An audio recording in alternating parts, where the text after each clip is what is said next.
মৃদঙ্গমে তেওঁৰ হৃদস্পন্দন শ্ৰী তিৰুৱাৰুৰ ভক্তবৎসলম পদ্মশ্ৰী 2026 তিৰুৱাৰুৰ 18শ শতিকাত কৰ্ণাটক সংগীতৰ ত্ৰিমূৰ্তি সংগীত মুমূৰ্তিৰ জন্মস্থান। মই এক সংগীতৰ পৰিৱেশত ডাঙৰ হৈছিলোঁ। মোৰ মা তিৰুৱাৰুৰ তাঞ্জাৱুৰ অঞ্চলৰ এগৰাকী নিপুণ সংগীতজ্ঞ আছিল। মাত্ৰ 1.5-2 বছৰ বয়সতে দেউতাৰ অনুপস্থিতি অনুভৱ কৰিছিলোঁ। কোৱা হয় যে এগৰাকী মাতৃ পবিত্ৰ মন্দিৰৰ দৰে, আৰু এই কথা মোৰ জীৱনত একেবাৰে সত্য বুলি প্ৰমাণিত হ'ল। মায়ে নিজৰ 3জন ভাতৃ আৰু আমাৰ দায়িত্ব লৈছিল, সৰু সৰু সংগীত অনুষ্ঠানত অনুষ্ঠান পৰিৱেশন কৰি।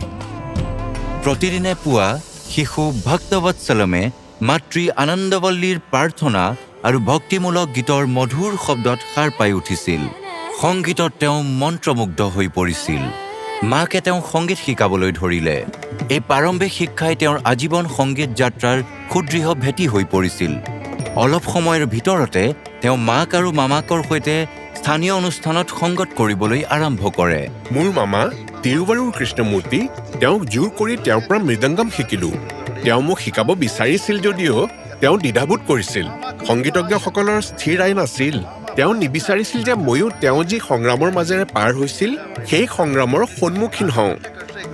সেই সময়লৈকে চেন্নাই ভাৰতীয় শাস্ত্ৰীয় সংগীতৰ এক প্ৰধান কেন্দ্ৰত পৰিণত হৈছিল। দেশৰ মহান পণ্ডিত আৰু শিল্পীসকলে তাত বসতি স্থাপন কৰিছিল। যেতিয়া মাদ্ৰাজলৈ আহিলোঁ, মই কাকো চিনি পোৱা নাছিলোঁ আৰু কোনো সমৰ্থনো নাছিল। মায়েও মোৰ লগত আহিবলৈ দ্বিধাবোধ কৰিছিল। সৰু কোঠা এটা ভাড়া কৰি বহুত বুজাই বঢ়াই তেওঁক লগত লৈ আহিলোঁ। মোৰ বাবে তেওঁ যি ত্যাগ কৰিছিল সেয়া কল্পনাৰ বাহিৰত। মোৰ স্বাৰ্থত তেওঁ সেই সৰু কোঠাটোৰ জীৱনৰ লগত খাপ খাই পৰিল। আমি এটা কলনীত আছিলোঁ য'ত সৰু সৰু ঘৰবোৰ ইটোৱে সিটোৰ লগত সংলগ্ন আছিল। ওচৰ চুবুৰীয়াক অশান্তি দিব বিচৰা নাছিলোঁ, গতিকে খিৰিকীবোৰত ডাঠ পৰ্দা লগাই কোঠাটো শব্দ নিবাৰণ কৰি ঘণ্টাৰ পিছত ঘণ্টা মৃদংগমৰ অভ্যাস কৰিছিলোঁ। একেবাৰে 10 বছৰ এইটোৱে আছিল মোৰ দৈনন্দিন কাম। এবাৰ হোৱাইট হাউচত পৰিৱেশনৰ সময়ত প্ৰখ্যাত গায়ক ML বসন্ত কুমাৰীক কপালৰ পৰা পৰম্পৰাগত বিভূতি চিহ্ন আঁতৰাই দিবলৈ আয়োজকসকলে অনুৰোধ জনায়, কিন্তু ভক্তবৎসলম অমান্তি হ'ল। তেওঁৰ বাবে সেয়া আছিল তেওঁৰ পৰিচয় আৰু বিশ্বাসৰ প্ৰতীক, আৰু তেওঁ গৌৰৱেৰে পৰিৱেশন কৰিছিল।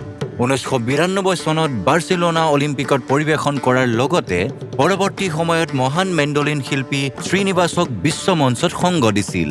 প্ৰখ্যাত সংগীতজ্ঞসকলৰ সহযোগিতাত ভক্তবৎসলম ভাৰতীয় সংগীত জগতত এক অনন্য পৰিচয় হৈ পৰিছিল। এজন উদ্ভাৱনীমূলক শিল্পী হিচাপে তেওঁ বিশাল তালবাদ্যসমূহৰ সৈতে অনন্য পৰিৱেশন ৰচনা কৰিছিল, যিবোৰ পৰিৱেশন আগতে কেতিয়াও শুনা নাছিল। তেওঁ নিজৰ প্ৰতিষ্ঠান লয়া মাদুৰা স্কুল অফ মিউজিকৰ জৰিয়তে হাজাৰৰো অধিক ছাত্ৰ ছাত্ৰীক প্ৰশিক্ষণ দিছে।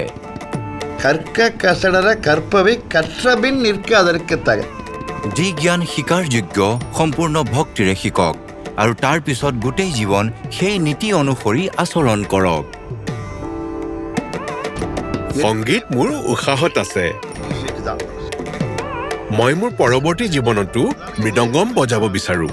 শ্ৰী তিৰুৱাৰুৰ ভক্তবৎসলম পদ্মশ্ৰী 2026।